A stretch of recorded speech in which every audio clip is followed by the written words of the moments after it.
Bueno, hola a todos, buenas tardes. Muchas gracias primero que todo por sacar un huequillo de vuestras agendas para venir a este segundo formato de las CEL Talks.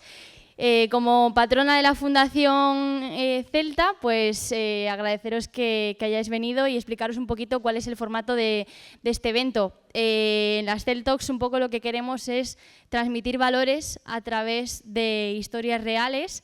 Hoy tenemos a Diana Tú Iglesias, que es gallega, es de Lugo, es compañera mía de atletismo y nos va a contar una historia no solo de deporte, sino de superación, de valores, de momentos de dificultades que ha tenido que superar, adversidades, y una historia yo creo que muy potente y en la que quizás en algunas cosas os podéis sentir identificados, y sobre todo nosotros lo que queremos como fundación es que todas estas historias os hagan reflexionar, que os ayuden, que os impacten de manera positiva y que os hagan mejores personas, porque al final estamos aquí entre deportistas y nosotros queremos que no solo haya muy buenos jugadores, muy buenos deportistas, sino que sobre todo haya muy buenas personas que puedan impactar a nivel local, a nuestro entorno, a nuestra ciudad, por supuesto, pero que también sepan superar esos momentos complicados, ¿no? Entonces yo creo que el ejemplo de hoy es espectacular porque Adi pues tiene una historia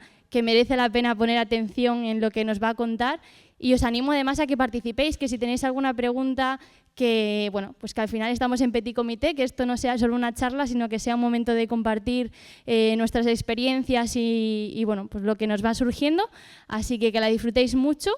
Y nada, y aquí estamos pues con todos las personas de la Fundación Celta para poder aportar ese granito de arena y ayudaros en todo lo que esté en nuestra mano. Muchas gracias.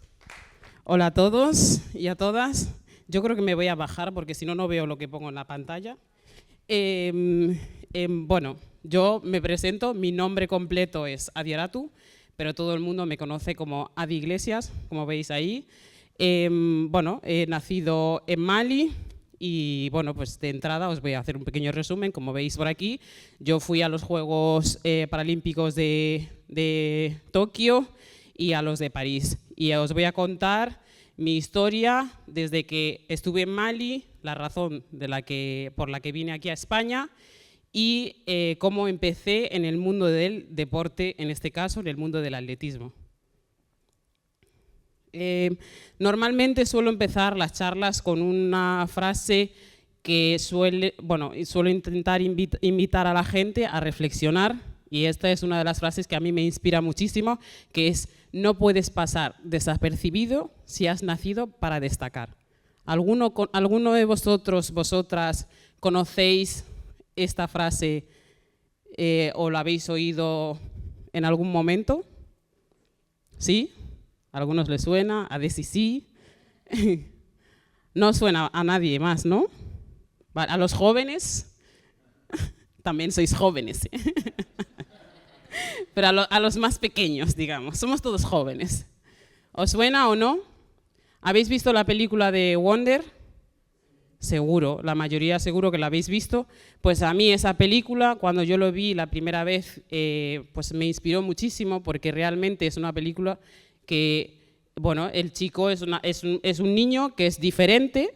Yo considero que siempre fui diferente y también me sentí identificada con el niño, porque las cosas que le pasaba en el colegio también me pasaba a mí, ¿no? Porque era la rara del colegio, ¿no? Por ser una persona diferente, ¿no? Y al final esta frase solo dice su hermana mayor, que le dice: no puedes pasar desapercibido si has nacido para destacar. Y realmente lo bonito del mundo es que lo diferente suele ser muchas veces riqueza. No vale de nada que seamos iguales si al final no nos aportamos nada. Si yo soy igual que tú y tú eres igual que yo, ¿qué nos aportamos? Nada, no nos solemos aportar nada, ¿no? Entonces yo creo que al contrario de ser raro, es riqueza. Y si es raro, pregunta, porque siempre es mejor preguntar que estar mirando de una manera rara a alguien, ¿vale? Entonces siempre intento inspirar con esa frase. Y ahora os voy a poner unos vídeos, que la pantalla sale negro. Ahí. Campeona paralímpica de los 100 metros lisos y subcampeona en los 400 metros lisos. pero además me considero campeona por mí misma, por superar mis propios miedos y porque a pesar de mi baja visión he conseguido cumplir mis propios objetivos, que era ir a unos Juegos Paralímpicos. Yo cuando les intento enseñar a los niños y las niñas que sepan, bueno, lo que tienen y afrontar realmente lo que tienen, porque tener una discapacidad pues no es malo, simplemente tienes que saber lo que puedes hacer. Es decir, pues yo soy una persona que veo mal, pues atletismo se me puede dar bien, o saber dónde están sus límites y podrán llegar a hacer lo que les dé la gana dentro de lo que pueden hacer, ¿no? Vale. Aquí, ¿quién soy? Bueno, como ya os dije, soy Adi Iglesias. Yo vengo de un país, bueno, de un continente que ya todos más o menos por el folleto que habéis leído de África, en este caso de Mali. Las personas con, os lo marco por aquí, Mali es la parte roja y la capital es Bamako. Yo nací en Bamako y en muchas partes de África las personas con albinismo, las personas que normalmente son diferentes, que nacen con alguna discapacidad, que nacen con alguna ceguera, con cualquier tipo de discapacidad, suelen ser rechazados por la sociedad, en este caso, por sus padres incluso. Incluso nada más nacer, algunos son asesinados porque nacen albinos, como es en mi caso, ¿no? Y yo he tenido la suerte que mi familia siempre me ha querido, ¿no? Pero claro, el problema era la sociedad, el resto de la gente que no entendía lo diferente. Entonces, las personas con albinismo en muchas partes de África son perseguidos e incluso asesinados porque dicen que somos personas de mala suerte, que en vida no valemos nada, pero si tú te portas algo del albino, sea un poco, o sea, el pelo del albino, una parte de su cuerpo, contigo, que eso te da suerte, pero el albino en sí en vida dicen que no da suerte. Y esto, este pensamiento, vosotros diréis, ¡buah, qué horror!, ¿no? Porque al final una vida es una vida, no por alguien ser diferente tenemos que matarlo porque es diferente. Pero es que al final en muchas partes de África, primero no tienen acceso a ningún tipo de estudio, por lo tanto lo que se pensaba de hace muchísimos años sigue persistiendo porque la gente no tiene acceso a estudio y no tiene la mente abierta a otras cosas, a la gente diferente, porque siempre pues nos hemos visto negros con negros y ya está, ¿no?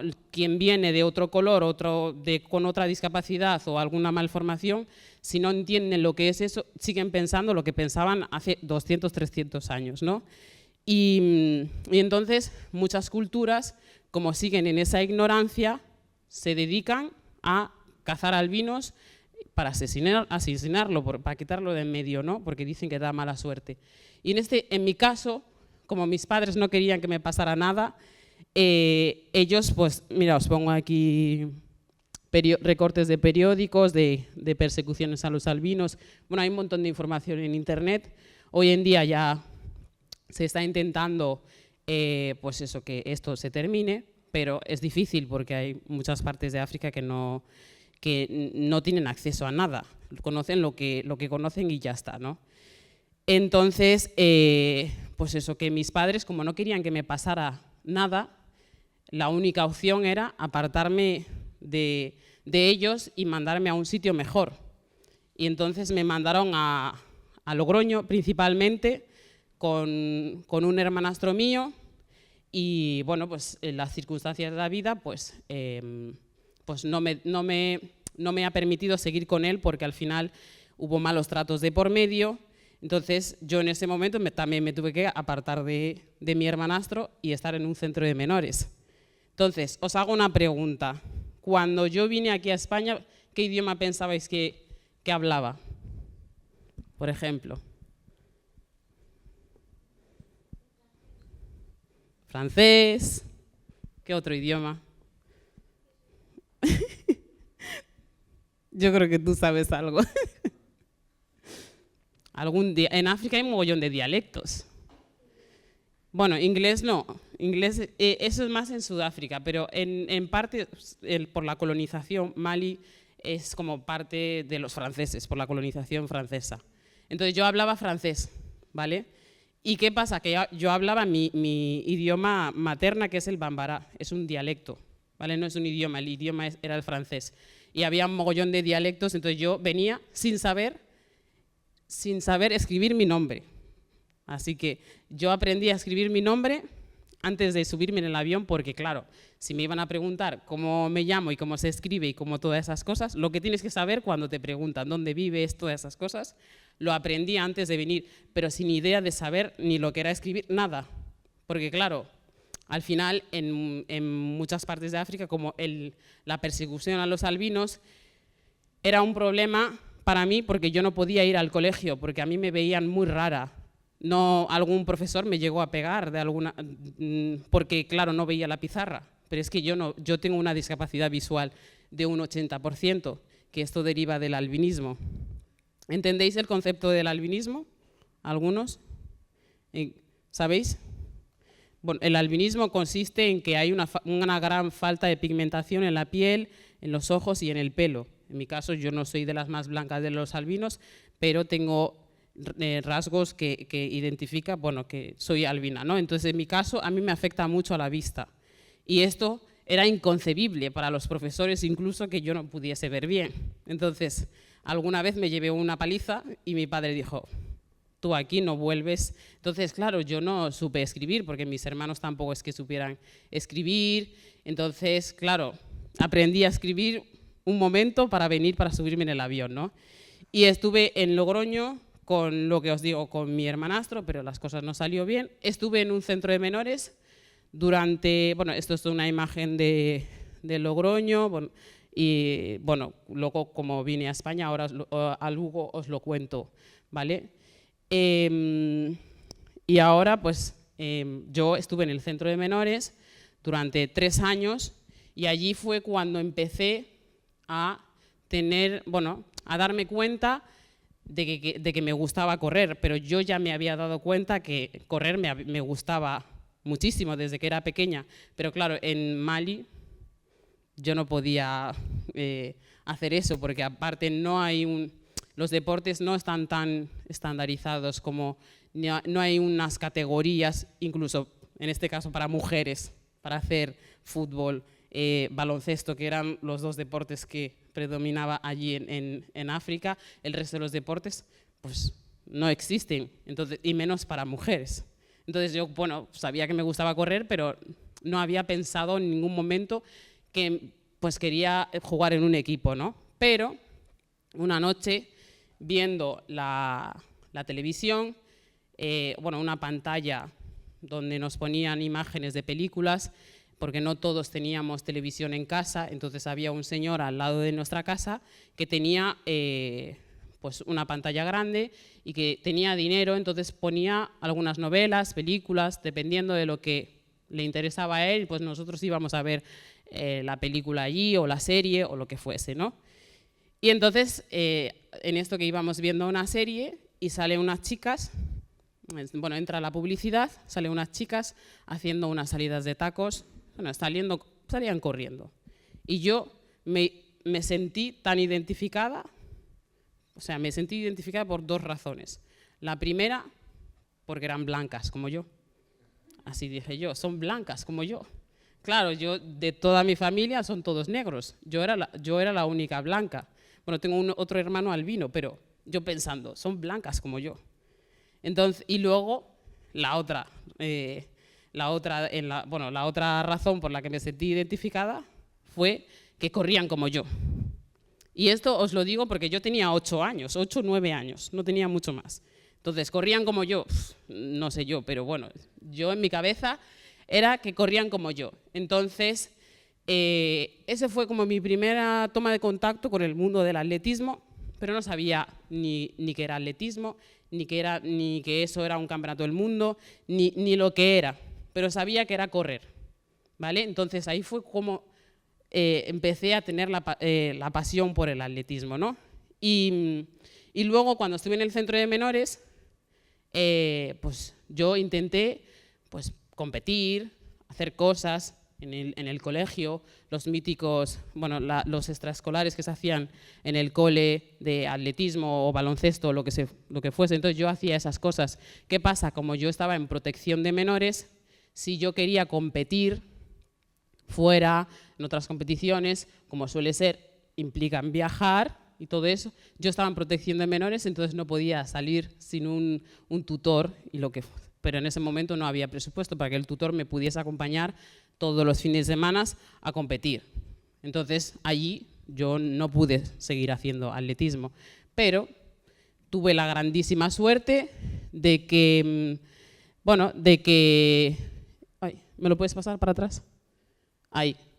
Tuve la grandísima suerte de que yo, estando en el centro de menores, como yo era una chica aplicada, una chica que era responsable, pues tuve mucha suerte porque hubo una persona que se interesó por mí para acogerme, para que no estuviera en un centro de menores, que no estábamos mal, porque yo, ya os digo, yo vengo de una familia en el que pues, me querían muchísimo, pero no teníamos dinero. O sea, yo sabía vivir con lo que mis padres me daban y poco más en África, y valoraba mucho el hecho de estar en el centro de menores. Entonces yo nunca me quejaba, ¿no? Porque yo digo, yo estoy aquí y tengo donde dormir, tengo comida, tengo que compartir habitación. En mi país yo dormía con todos mis hermanos en la habitación, ya ves tú, compartir con una compañera, pues eso era, vamos. Entonces yo ya veía la vida de otra manera, valorándolo desde ese punto, ¿no? También entendía que acceso a estudios, pues que era muy importante.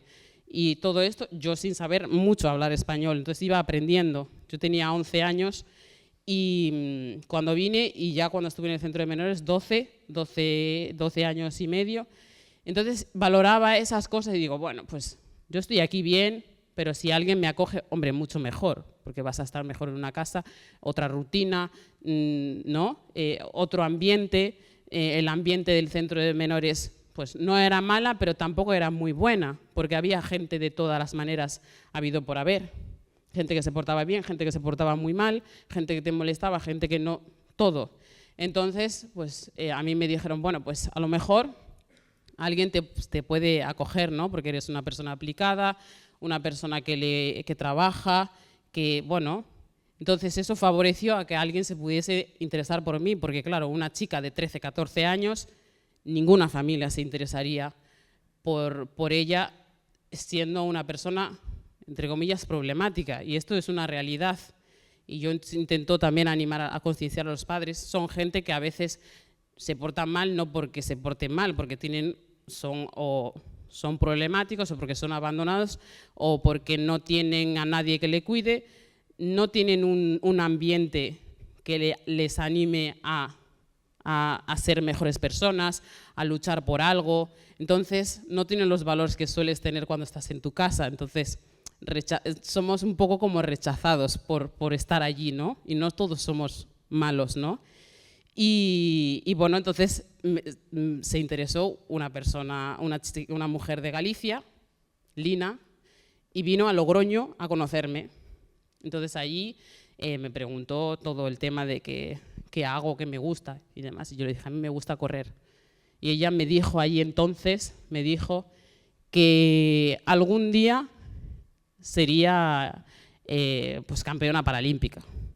Si no sabía lo que era un campeonato del mundo de personas sin discapacidad, imaginaros un campeonato paralímpico. O sea, yo no sabía nada y digo, bueno, pues lo dice por decir, pero solo de la primera vez que me vio me dijo, tú vas a ser algún día campeona paralímpica.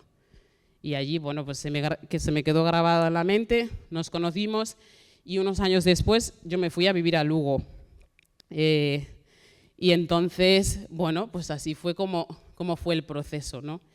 Y bueno, quería compartiros algunas de las cosas que creo que son fundamental en la gente. Bueno, todos nosotros somos deportistas, creo que también soléis trabajar alguna de estas cosas, pero lo que yo suelo tener en mi día a día, que son pues, los entrenamientos,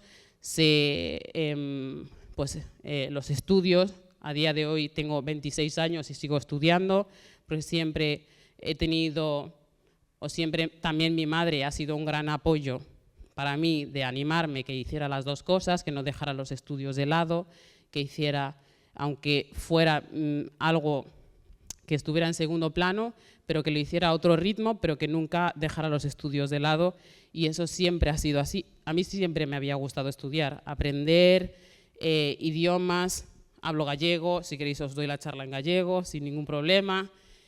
Siempre he sido una persona que me ha gustado aprender, entonces tampoco fue muy difícil como decir, venga, basta. Entonces, a mí lo que me decía, yo lo absorbía y yo digo, vale, a la orden. Entonces, siempre he tenido claro que quería hacer las dos cosas y lo compaginé, y es lo mejor que podéis hacer en estos momentos, porque al final el deporte lo tenemos aquí, pero no lo tenemos garantizado para toda la vida, y unos estudios, un trabajo, bueno, aspirar a ser alguien después de ser deportista, eso es muy importante, porque es algo que por desgracia pues, es a corto plazo. Entonces está bien ir a otro ritmo, hay muchas adaptaciones, pero hacer las dos cosas. Y yo siempre lo tuve claro, ¿no? Y bueno, el tema de trabajar la mente, la cabeza. Los deportistas de alto nivel, la mayoría, cuando ya hemos ido a unos juegos, yo creo que ahí es cuando notas ya la presión, otras sensaciones que no has tenido en otras competiciones, ya empiezas a valorar pues, el trabajo psicológico, ¿no? Pero yo lo recomiendo, seas deportista o no seas deportista, hay que trabajar la mente, porque uno también puede tener inquietudes, problemas personales, que esas cosas lo puedes trabajar con un psicólogo. En mi caso, pues yo trabajo todo, sobre todo la parte deportiva, de visualizaciones, cosas que quiero mejorar en el mundo del deporte, inquietudes personales que me puede afectar. Si yo no estoy bien, no voy a correr bien, ¿entendéis? Entonces, si no estás bien a nivel personal, te va a afectar a nivel deportivo. Entonces, todo va de la mano. Y eso todo se trabaja con la psicóloga y el trabajo de tanto entrenar. Tienes que ir al fisioterapeuta para que te descargue, porque si no, no puedes seguir el ritmo del entrenamiento, ¿no? Y aquí, algunos de los valores que creo que son fundamentales, bueno, que he puesto yo, pero hay un mogollón, que estos valores nos valen para la vida misma, porque al final el deporte nos enseña muchas cosas, pero todos esos valores lo podemos aplicar a la vida misma. Si tú te esfuerzas entrenando, hay entrenamientos difíciles que no tienes ganas de hacerlas, porque dices tú, a mí esto se me da fatal, pero tienes que hacerla, porque esa es la base de todo. Yo soy velocista y a mí el trabajo de distancia larga, fatal, fatal, fatal, pero lo tengo que hacer porque si no lo hago, si yo quiero mejorar, no puedo mejorar si hago siempre las cosas fáciles, hay que trabajar las cosas que nos cuestan, ¿no? Entonces, todos esos valores son las que yo veo que a mí me han ayudado muchísimo en la vida misma, ¿no? El trabajo, el sacrificio, la fuerza de voluntad, el no rendirte, ser constante, todas esas cosas son cosas que son aplicables en nuestras vidas, porque sin esos valores que nos da el deporte, muchas veces es difícil.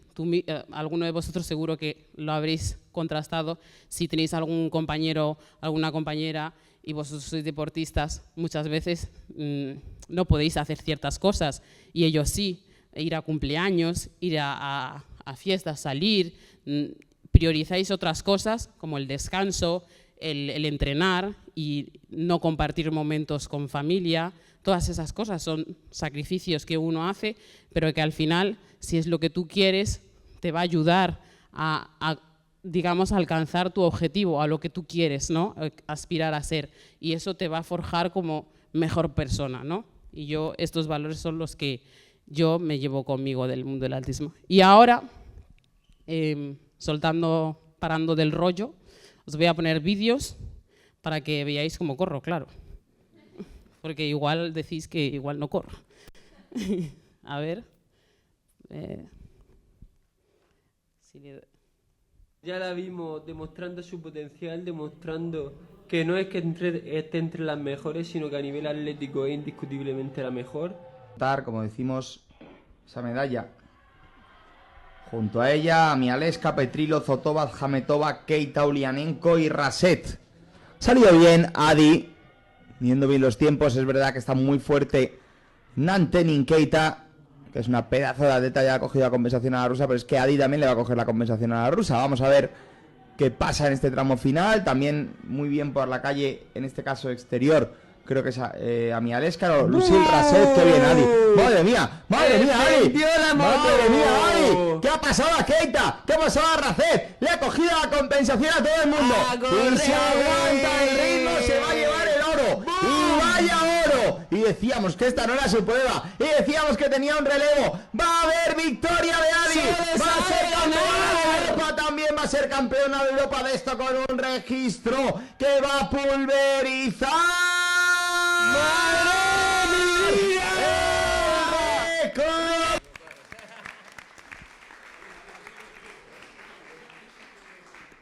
Bueno, yo creo que había uno que era amigo mío, entonces se notó un poco.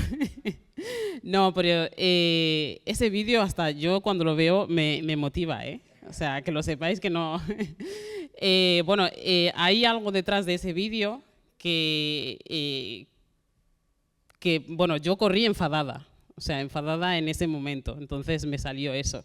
Y haceros saber que va a haber momentos difíciles, momentos pues incómodos, momentos en los que las cosas no salen bien o simplemente injusticias que pasan, ¿no? En ese momento, como todos sabéis, en 2020 estuvimos encerraditos en casa por el COVID-19. Yo en el 2019 corrí en el Mundial y yo había cogido plaza para los Juegos de 2020, de Tokio 2020, pero que se hizo en el 21, ¿vale? Y entonces yo había quedado, luego os enseñó el vídeo, había quedado segunda, entonces ya tenía plaza directa para los Juegos. Por el tema del COVID, al final se atrasó todo y se tenía que volver a hacer las mínimas. Los que teníamos plazas garantizadas, ya nadie tenía plaza garantizada. Lo cual, pues bueno, como todos estábamos en la misma tesitura, pues bueno, pero los que ya teníamos la medalla, que teníamos plaza directa, pues nos fastidió un poco. Pero bueno, igualmente yo seguí entrenando como pude, como todos hicimos en ese momento. Y ¿qué pasa? Que en ese año, cuando pudimos ya en el 2021 hacer algo, yo tenía que clasificarme, porque las personas con discapacidad visual nos clasifican, nos hacen unas pruebas de vista para ver pues en qué categoría nos ponen. Pues en ciegos son 3 clases, T11, T12 y T13. Los T11 son ciegos totales y los T12 son los que van con guía, no se manejan muy bien, ¿vale? Pero tienen que ir con guía, ¿vale? Y luego los 13, que son la categoría que soy yo ahora mismo, entonces que nos manejamos, entonces no necesitamos guía, ¿vale? Y en ese momento yo era T12, porque era la primera vez que a mí me habían clasificado, pero como me tocaba reclasificación en 2021, pues me cambiaron de categoría y me pusieron la categoría que realmente es la que me corresponde, que es la T13, de los que más ven, ¿vale? ¿Y qué pasa? Que justamente en el europeo, este vídeo que os acabo de poner, a mí me cambiaron la categoría en ese europeo. Y claro, yo pierdo mi plaza para los Juegos, que faltaban 2 meses para los Juegos, porque yo estaba en otra categoría. Entonces, si me cambian de categoría, tengo que volver a hacer la mínima, la marca que me piden para competir con los de mi categoría de entonces, ¿vale? Entonces, claro, yo me quedé sin nada en ese europeo y, claro, me enfadé bastante porque digo, a 2 meses de los Juegos no debería haber una reclasificación, sino después o mucho antes, para que tengas un poco más de tiempo, ¿no? Y en este caso, pues no tuve tiempo. Entonces, ¿qué pasa? Que llamo a mi entrenador, le cuento esto y me dice él, todos los cambios traen cosas buenas. No te preocupes, si tienes que correr enfadada, corres enfadada, porque además yo soy velocista de 100 y 200, el 400 lo odio.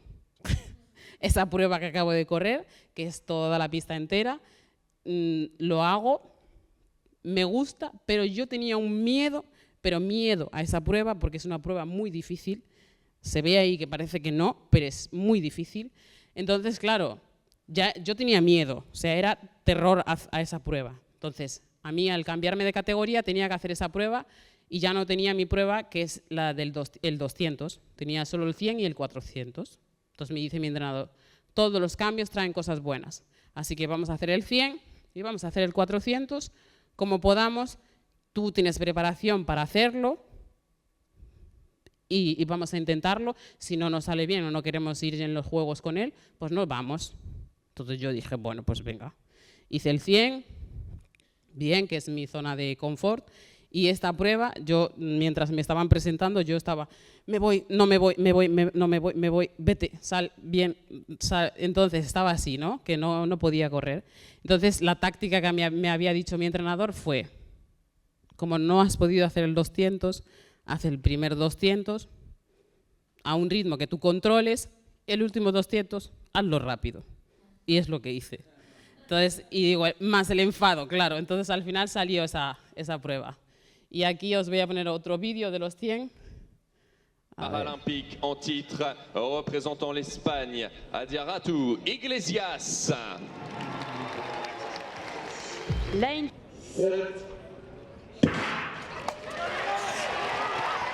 Le départ de cette finale du 100 mètres féminin catégorie T13, c'est très serré. Lamia Valieva, Adiratu Iglesias, oh, arrivée très serrée, 12 secondes, tout pile. Lamia Valieva pour l'Azerbaïdjan ou Adiratu Iglesias pour ¿Alguien sabe quién ha ganado? Ha sido un poco justito, ¿verdad? Que no se sabe quién ganó. Bueno, quedé segunda ahí, por cierto, sí. Quedé segunda, pues así por una diferencia de porque se metió el hombro antes que yo, o sea, por nada, una milésima. Y bueno, pues son cosas que pasan. A mí me supo a oro. O sea, en ese momento toda mi familia estaba allí, no, tú también es que ser oro, es injusto. No, el deporte es así, o sea, al final hay unas normativas, si pone que ella ha ganado y ya está. Yo no me como la cabeza con eso. Entonces, en ese momento, pues tampoco estaba en mi mejor momento, en ese momento, porque yo decidí, después de los Juegos de Tokio, irme a Madrid a vivir en el Centro de Altos Rendimientos, y el cambio con el entrenador en ese año, pues estaba como adaptándome y no estaba en mi mejor momento, ¿no? Pero igualmente competí bastante bien, ¿no? Y luego, pues tengo aquí algunos vídeos de los Juegos de Tokio para que veáis. Arranca ya la final, gran salida de Adi, muy fuerte, Crosby, la norteamericana, reacciona Adi, vamos Adi, se coloca primera, va a ser oro, oro para Adi. Ahí el oro nos gusta, ¿eh? Pues el oro gusta, sí. Bueno, pues esto es la primera vez en la que competí en los Juegos, que estuvimos ahí Desi y yo, Pilimili, que nos llama. Y la verdad es que fueron unos Juegos bastante diferentes porque el estadio estaba vacíísimo, porque claro, estábamos en el momento de COVID, no podían venir nuestras familias, no había nadie en la grada, pero la verdad es que fue algo bonito. Para los que eran nuestros primeros Juegos, para nosotros no fue como tan raro, porque como no habíamos vivido ningunos juegos anteriores, pues lo vivimos como los primeros, ¿no? Y con mucha experiencia, o sea, momentos muy bonitos. Entonces, al final, muchas veces yo miro esos vídeos y yo me acuerdo de los momentos que viví con mis compañeros y mis compañeras. No te acuerdas de la medalla, ¿eh? Yo cogí la medalla y lo llevé y está en casa de mi madre y yo no lo miro. O sea, al final, que cojas la medalla no es la parte más importante porque no te acuerdas de ese momento, sino de las vivencias, de compartir momentos con otros países, de compartir pines, de compartir camisetas, de todas esas cosas que se hacen en la villa, son los que te enriquecen y aprendes de otra gente, de otras culturas, y esos momentos son los que más importa, porque al final pensamos mucho siempre en las medallas, en los méritos, en todas esas cosas, que obviamente tiene que ser un objetivo, porque sin ese objetivo no nos esforzaríamos como tanto. Eso tiene que haberlo, pero no es todo. O sea, el hecho de ir a los Juegos ya es un gran paso, ¿no? Y nosotras pues fuimos y sin idea de hacer grandes cosas y al final salieron. Y cuando uno disfruta del camino, muchas veces salen las cosas sin esperarlo, ¿no? Y os voy a poner el vídeo de los 400. de los juegos también. No se ha parado, ¿eh?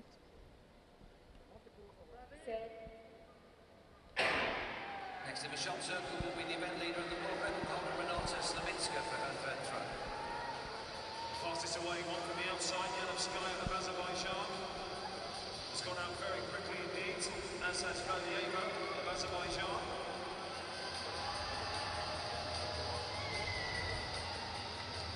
Defending champion Kaiser, biding her time at the moment in lane number 4. Halfway they reach, it's Valieva for Azerbaijan.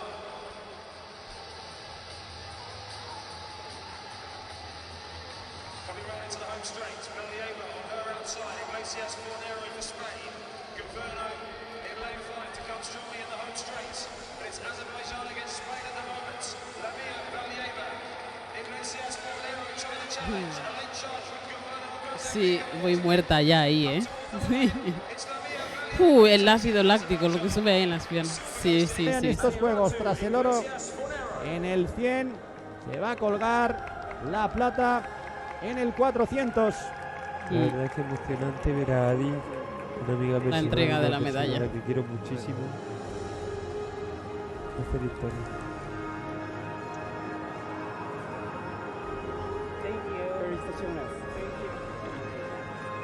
Contentísima Adi Iglesias con su medalla. Bueno, pues eso, ese momento es especial y es indescriptible. Entonces, pero esa prueba, no sé si os habéis cansado de ver el vídeo, pero cansa. Os animo algún día a que me acompañéis en un entrenamiento. Y bueno, pues ahora vamos a París, que ya terminamos. Y si tenéis preguntas, luego me preguntáis lo que queráis. Bueno, pues ahora viene la parte que no os suele gustar, que lo sepáis. No, que al final, como os hablaba de los momentos difíciles, los momentos bonitos, pues al final en estos momentos pues nos gusta todos, que es lo que queremos. Pero hay otros momentos que no suele gustar o que es incómodo. A mí no me incomoda, que lo sepáis, podéis preguntarme cosas de eso, pero son momentos que pasan en el deporte y que yo siempre, cuando doy charlas a niños más pequeños, les animo que hay momentos así, que no pasa nada. Y igualmente, pues se puede preguntar, no pasa nada. Entonces, yo, después de los Juegos, pues gano pues, todas las medallas habido por haber, europeos, Juegos Mundiales, todo. Y bueno, solo quedaba ahora pues repetir. Y mi objetivo era repetirlo en los Juegos de París y finalmente pues no pudo ser. No pudo ser, quedé cuarta y quinta, que tengo ahí los vídeos, pues por circunstancias de la vida, pues no ha podido ser y no pasa nada, son momentos que pasan, a veces estamos muy bien, otras veces no estamos bien, o bien porque tienes problemas personales o porque a la hora de entrenar a veces pues algunos entrenamientos no te funcionan, son muchos factores que a veces hay que tenerlo en cuenta, que obviamente nosotros no enseñamos muchas veces en nuestras redes sociales porque pues eso no suele gustar y la gente pues le da un poco de cosita, ¿no? Y en ese caso pues yo tuve un año difícil y los juegos pues salieron así, que no fue mal, o sea, es bueno, no pasa nada. Que no os quedéis chafaos, pero son partes de la vida, de caerse, levantarse, caerse y levantarse, ¿vale?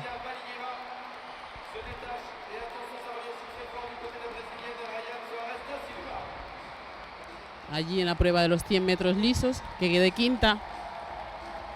Y bueno, pues sin esperármelo muy bien, porque era la prueba que yo tenía mejor preparado, en la que yo me veía que tenía opciones, a pesar de no estar en mi mejor forma, pero yo iba a luchar por medalla y tenía opciones, pero al final no salió.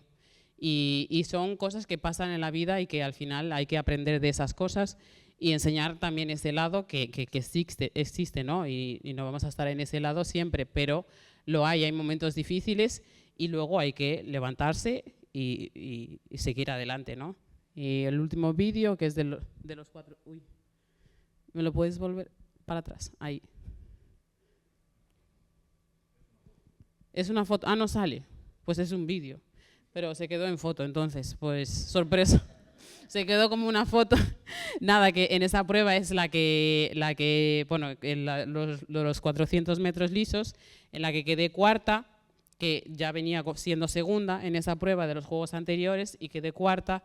Y la verdad, pues, sin esperármelo muy bien, porque ese año no lo había preparado muy bien y quedé mejor que la prueba que yo había preparado, que es la de los 100 metros lisos, para que veáis que a veces, incluso habiendo preparado una prueba con total consciencia, a veces no sale. Hay cosas que no dependen de ti, por ejemplo, en algún momento que tú te pongas nervioso o una salida nula, a veces pasan, son cosas, factores que tenemos allí y que pueden afectar, ¿no?, a tus resultados, y aún así pues hay que seguir adelante. Así que con esto ya he terminado la charla, espero haberos inspirado, y si tenéis preguntas me lo hacéis sin ningún tipo de problemas, y si no, yo os hago las preguntas. Gracias.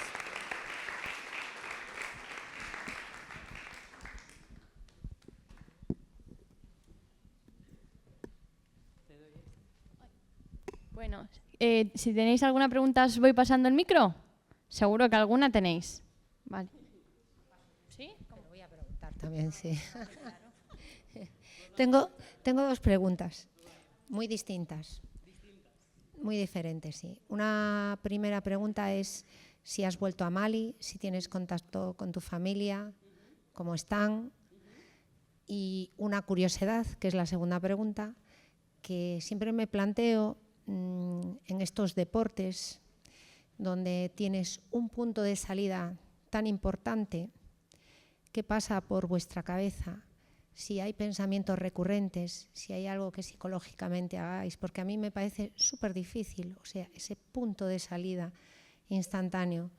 Y bueno, eso es un tema que me parece curioso, cómo te preparas para esa salida. Damos el otro por ahí. Mira, vas pasando por ahí ese. Vale, voy respondiendo a las preguntas que me ha hecho. No he vuelto a Mali por el momento. Espero volver ahora pronto, pero en su momento las cosas en Mali pues no estaban muy bien como para poder volver. Y bueno, pues ahora estoy en ese momento en el que ya quiero como volver y retomar contacto también con mi cultura, a pesar de que me siento muy arraigada aquí en Galicia, pero las raíces de una siempre te incitan a volver, como vosotros ya sabéis, esa morriña que tenemos aquí. Entonces me gustaría pues volver a Mali, pues volver a estar con mi familia, pero ir y luego a mí me gustaría seguir compitiendo. Y España, pues yo creo que es el sitio en el que mejor estoy por el tema de los albinos. En muchas partes de África no sigue habiendo muchos problemas, por más que esté bien las cosas, un poco mejor, pero no es seguro, ¿no? Entonces, pues me gustaría volver como de visita y estar pues, con mi familia y demás. Y luego la otra pregunta de tema psicológico, ¿cómo lo trabajamos? Bueno, muchos de nosotros ya tenemos psicólogos deportivos, pero claro, eso depende un poco de si tienes becas, si no tienes becas, porque a veces no tenemos, digamos, mucho soporte a nivel económico para poder ir a un psicólogo. Claro, hay gente que está muy limitado porque si tú no tienes beca, tú no vas a un psicólogo, y hoy en día ir a un psicólogo es muy costoso, ¿no? Y yo creo que a todos los deportistas nos gustaría ir, pero la gente como yo, por suerte, he tenido beca desde que empecé hasta el día de hoy, pues he tenido la oportunidad de trabajar con una psicóloga, pero porque tenía una beca. Si yo no tuviera la beca, no podría permitírmelo porque es muy caro, ¿no? Y bueno, pues al final cada uno se va buscando un poco si lo necesita o no lo necesita, porque hay deportistas de alto rendimiento que no hacen uso de ello porque están bien, pero en mi caso trabajo con ella muchas cosas, trabajo de cosas que quiero mejorar. No sé si alguno habéis trabajado temas de visualizaciones, de engañar a la cabeza, porque nuestra cabeza no entiende de lo que es real y de lo que es real. de lo que no es real y de lo que es real. Entonces hay que, pues si tú quieres mejorar en unos 100 metros lisos, pues a visualizarte cómo lo estás corriendo en ese tiempo que tú quieres correrlo, entonces algún día pues va a salir, todas esas cosas, cosas que te preocupan, y los nervios, que los nervios también se trabajan porque lo hay y no pasa nada, forman parte del juego. Si no hay nervios, eso implica que no te importa lo que estás haciendo. Los nervios siempre es bueno tenerlo y de hecho la mayoría lo tenemos y unos lo controlan más, o sea, mejor o peor, pero siempre hay esos nervios y todos nos enfrentamos a estos momentos.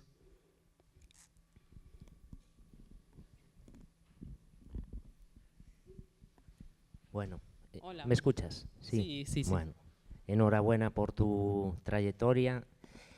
Yo tengo dos preguntas. Vale. La primera es el por qué España, y la segunda me gustaría saber las horas que un atleta de tu nivel dedica a prepararse fuera de lo que es la pista de atletismo. Todo ese entrenamiento invisible que se dice, ¿qué te supone a ti? Gracias. Vale, muchas gracias. Bueno, pues, ¿por qué España? Pues porque es donde yo tenía gente que, bueno, mi hermanastro en este caso, como él vivía en Logroño, pues ya era un destino que ya había alguien conocido, ¿no? En este caso. Por eso decidí venirme a España y aparte, pues, por la, digamos, la cultura, ¿no? Porque nos había contado que era mucho mejor venir aquí y no en otros países, ¿no? Entonces al final pues tuve la suerte de poder venir. Y después la otra pregunta de los entrenamientos invisibles. Bueno, a ver, eso lo que te puedo decir es también depende un poco de cada uno, pero sí que es verdad que en mi caso pues el descanso es fundamental. Entonces muchas veces solo tenemos los domingos para descansar. Y si eso, bueno, pues hacemos nuestras vidas en ese domingo, que tampoco es un descanso como activo. Pero hay que pues hacer muchas cosas que yo entreno 6 días a la semana y entreno pues de media 2 horas y media, a veces entreno 3 horas y si hay épocas en las que cuando hay competiciones importantes yo entreno por la mañana y por la tarde, algunos días, no todos los días, pero sí que entreno, entonces ya se te van muchas horas. Y tema de la alimentación, cuidar todo eso. En mi caso yo estoy con un dietista, entonces yo sigo una dieta para mantenerme en un peso en el que yo quiero, pues, para poder correr de una manera en específico. Hay gente que no sigue una dieta porque realmente en nuestro deporte no es necesario, pero sí que dependiendo de qué prueba haces, qué prueba no haces, si haces 400 te compensa ir como más ligera. Yo soy una persona que soy muy corpulenta y para esa prueba la masa muscular me pesa y es un incordio, entre comillas, para mí, entonces por eso sigo una dieta, pero realmente no es un deporte en el que la gente siga una dieta muy rígida porque no es un deporte que vaya por peso, ¿no?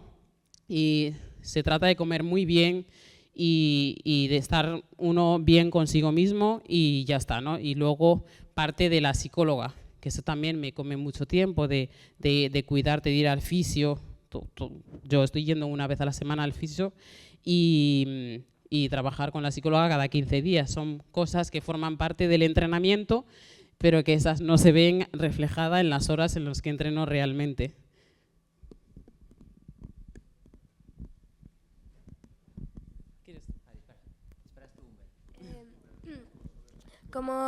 Como en el papel te pone que tienes una discapacidad visual del 80%, sí. En las carreras que haces o bueno, en las competiciones,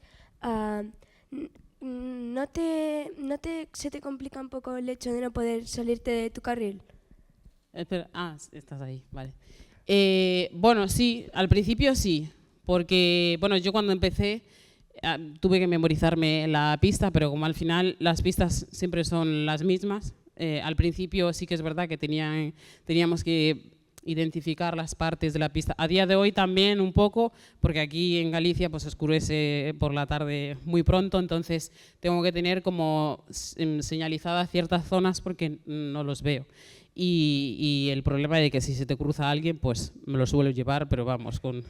Entonces, claro, mi entrenador tiene que estar pendiente de, oye, ahora sal, ahora no, pero me he comido a unas cuantas en la pista.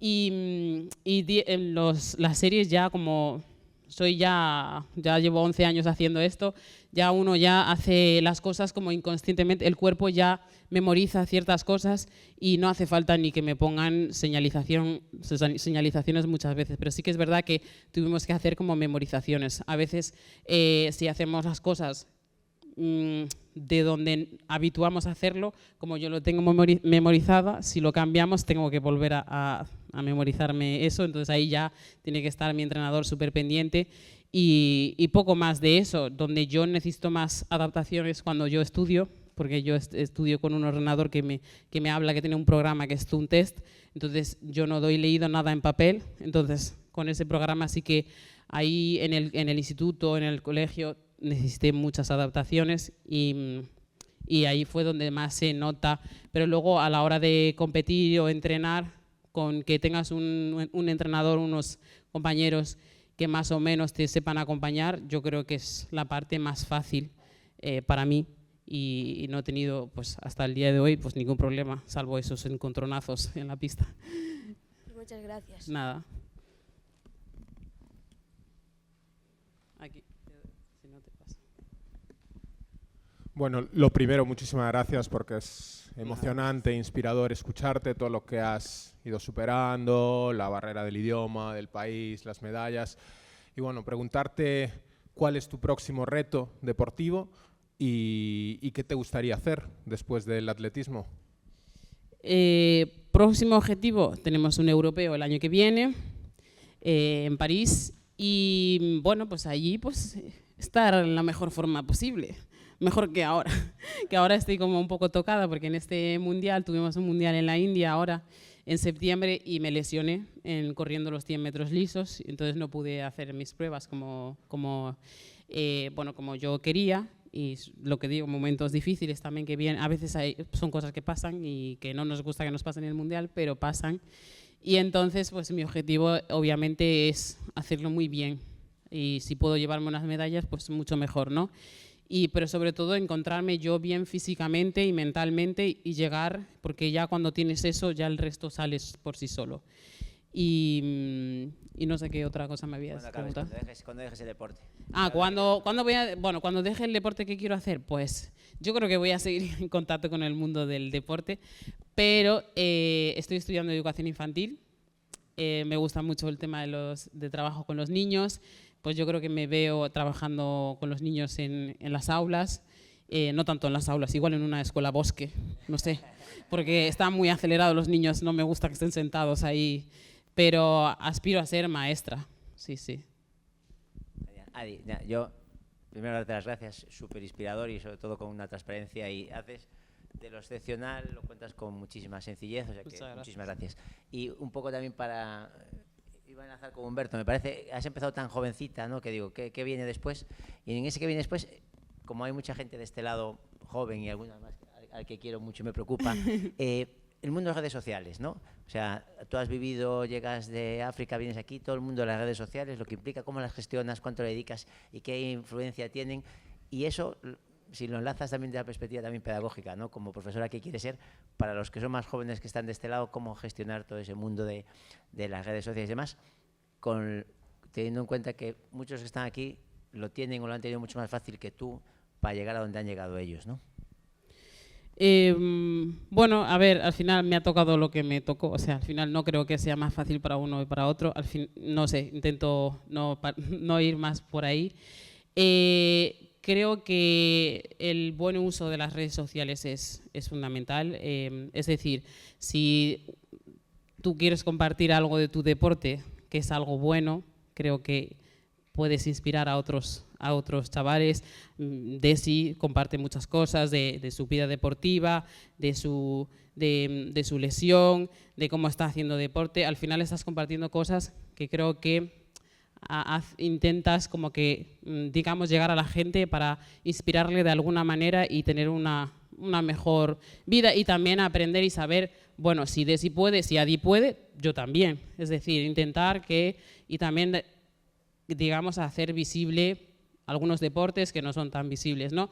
Si uno usa las redes sociales para eso, me parece bien porque creo que es una buena herramienta, pero el mal uso, el exceso de usarlo, porque bueno, si estás 5 horas viéndome a mí o a Desi, pues bueno, está muy mal, tienes que estar 1 hora, igual 1 hora al día te llega, que al final nos come mucho tiempo y hay que aspirar a hacer otras cosas, más allá de entrenar, cuando terminamos de entrenar, compartir momentos con tus compañeros y compañeras, hablando, no con el teléfono. Al final, pues yo creo que todas esas cosas, todo es bueno en su justa medida y hay que saber pues, ponerse tiempos. Hay una cosa que se llama poner en el móvil, si me paso de 1 hora se bloquea el Instagram. Yo lo tengo, que lo sepáis. Podéis hacer eso.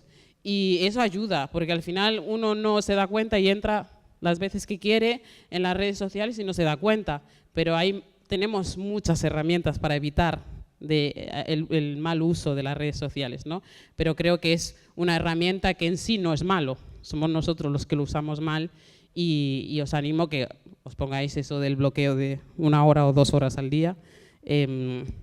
Y hay gente que vive de las redes sociales que ahí ya no tengo mucho que decir, pero yo todo lo que intento hacer llegar a los niños es eso y en mis redes sociales pues yo siempre intento compartir buenos valores y animarle a que hagan deporte y que vean que a pesar de tener una limitación, que eso no te limita a hacer un deporte o cualquier cosa en la vida. Sí. Bueno, yo quería poner en valor el hecho de que estés hoy aquí y decirle a todos que es un regalo tener a Adi porque es una persona que está estudiando, que está entrenando, que ha venido desde Lugo a propósito, que sé que lo hiciste parte por mí, pero de verdad que es una persona súper comprometida, que hace voluntariados, que inspira a niños, que va a dar charlas a coles y creo que hay que poner en valor el regalo que nos ha dado hoy. Así que darle un súper fuertísimo aplauso porque se lo merece.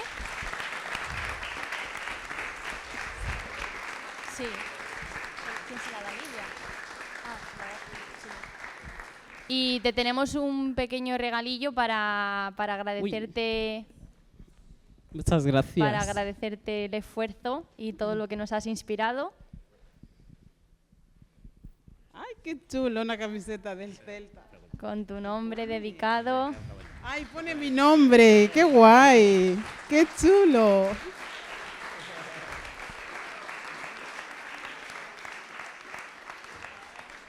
Ay, muchas gracias.